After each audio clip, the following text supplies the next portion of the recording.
With the latest from the Dove Newsroom, I'm Demi DeSoto. Authorities say the body of a 16-year-old boy has been recovered from the John Day River in Central Oregon. The Statesman Journal reports that Cody Watson had been swimming with friends in the river when he disappeared beneath the surface. Deschutes County Sheriff Shane Nelson says that SAR divers responded to assist Wheeler County and located the teen's body.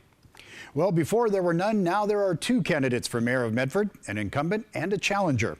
As the Dove continues our countdown to election night 2016, today we feature Medford mayoral candidate John Anhorn, who used to be the CEO of Premier West Bank, growing the operation from 46 to 500 employees and $1.5 billion, and he was selected as one of the top 50 leaders of Oregon. We asked him, why in the world would you want to run for office? Here's what he said. I had community leaders talking to me for about 6 months, and I just kind of kept pushing back, and they finally convinced me that my style of leadership, which I've done in the bank and I did when I became chairman of Safe Corporation, is what they wanted in the city of Medford. And so I finally agreed. My wife finally said, yeah. I told them they had to convince her. And so Medford's mayoral election is Tuesday, November 8th, and you can learn more about mayoral candidate John Anhorn. Visit his website at anhornformayor.com, and he'll be running against the incumbent, Gary Wheeler, who has served as mayor of Medford since 2004. We'll have a feature on him in a future broadcast here on The Dove. Well, local police and fire agencies, along with fireworks vendors like TNT and Black Cat, they'd like to remind you to celebrate responsibly this upcoming 4th of July. Fireworks have been an American tradition going back to the days of the Founding Fathers, but today's fireworks, they're much different and more powerful.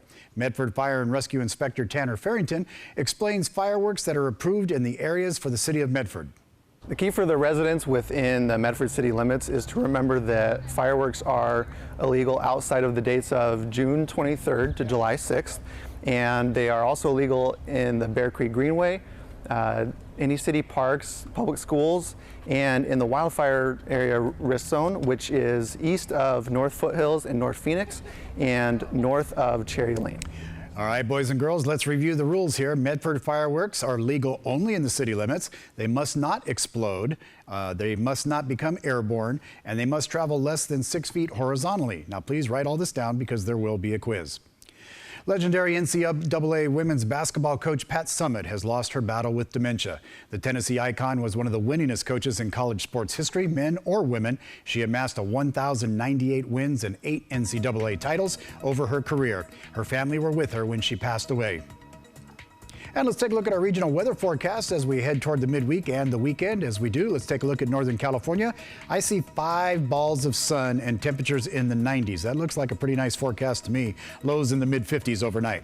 As we take a look at the Klamath Basin, hey, didn't we just see this in Northern California? It looks like the same thing. Temperatures around 90 degrees, mid to low 50s overnight. As we take a look now over at the Oregon coast, hey, there's a couple clouds on each end at 67s, and then high 60s up to 70 on Friday. Should be nice over at Harris Beach. As you take a look at the Central Oregon forecast, another row of, that's a royal flush right there, all in the mid to upper 80s with sunshine and low 50s all in the forecast. And as we take a look at Southern Oregon, we'll see 90s, sunshine, mid 50s overnight. Great looking forecast. And be sure to start your day with us right here from 6 to 9 a.m. right here on Mornings on the Dove.